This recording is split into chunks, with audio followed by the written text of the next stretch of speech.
यो हाम्रो बिन्दा दिदीको तरकारी फार्म।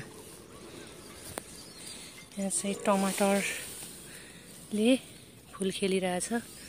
यो चाहिँ प्याज हेर्नुस् त कति राम्रो। उता आलु रहेछ, उता सानो प्याज, यता काउलीबन्दा लसुन, अनि उता पनि काउलीबन्दा। यो चाहिँ धादिङ जिल्ला अनि के भन्छ यो ठाउँलाई 10 किला भन्छ। यस्तो छ हैन। हामी चाहिँ स्याङ्जाली परियो नि त, त्यही भएर यो ठाउँ चाहिँ अलि नौलो लाग्छ, फरक लाग्छ। अनि यहाँ आउँदा चाहिँ रमाइलो लाग्छ। उहाँको यो मेहनती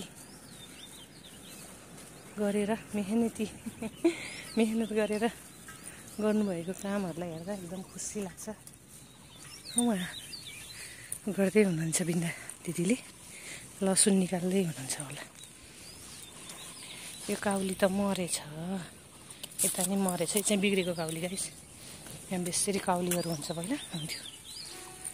बेचिसक्नुभयो, खाइसक्नुभयो। उहाँको उता भैँसी पनि छ, यो भैँसी गोठ हैन। लसुन ल हेर्नुहोस्, बजारमा लसुन कति महँगो हुन्छ हामीले किनेर खाँदा। यता प्याज, ल म यो लसुन र प्याजको बिचबाट हिँडिरहेको छु। ल हेर्नुहोस्, मान्छेले गरेकै हुँदैन हैन। यस्तो राम्रो लसुन बजारमा कति रुपियाँ किलो छ, किनेर खाँदा कति महँगो छ। यसरी उब्जाएर खानु पायो भने कति राम्रो। यहाँ चाहिँ के रहेछ, यहाँको बन्दाहरू, यो बन्दाहरू बल्ल बल्ल हुँदो रहेछ नि त, कस्तो राम्रो।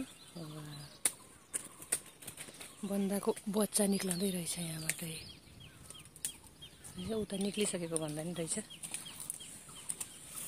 काउली पनि रहेछ है। कस्तो राम्रो, कस्तो राम्रो। यता चाहिँ बच्चाको के अरे बन्दाको माउ निक्लेछ, उता चाहिँ बच्चा।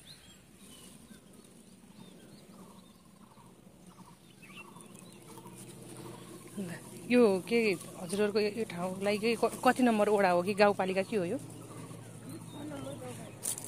थाक्रे गाउँपालिका छ। ए धादिङ जिल्लाको थाक्रे गाउँपालिका छ रहेछ यो चाहिँ।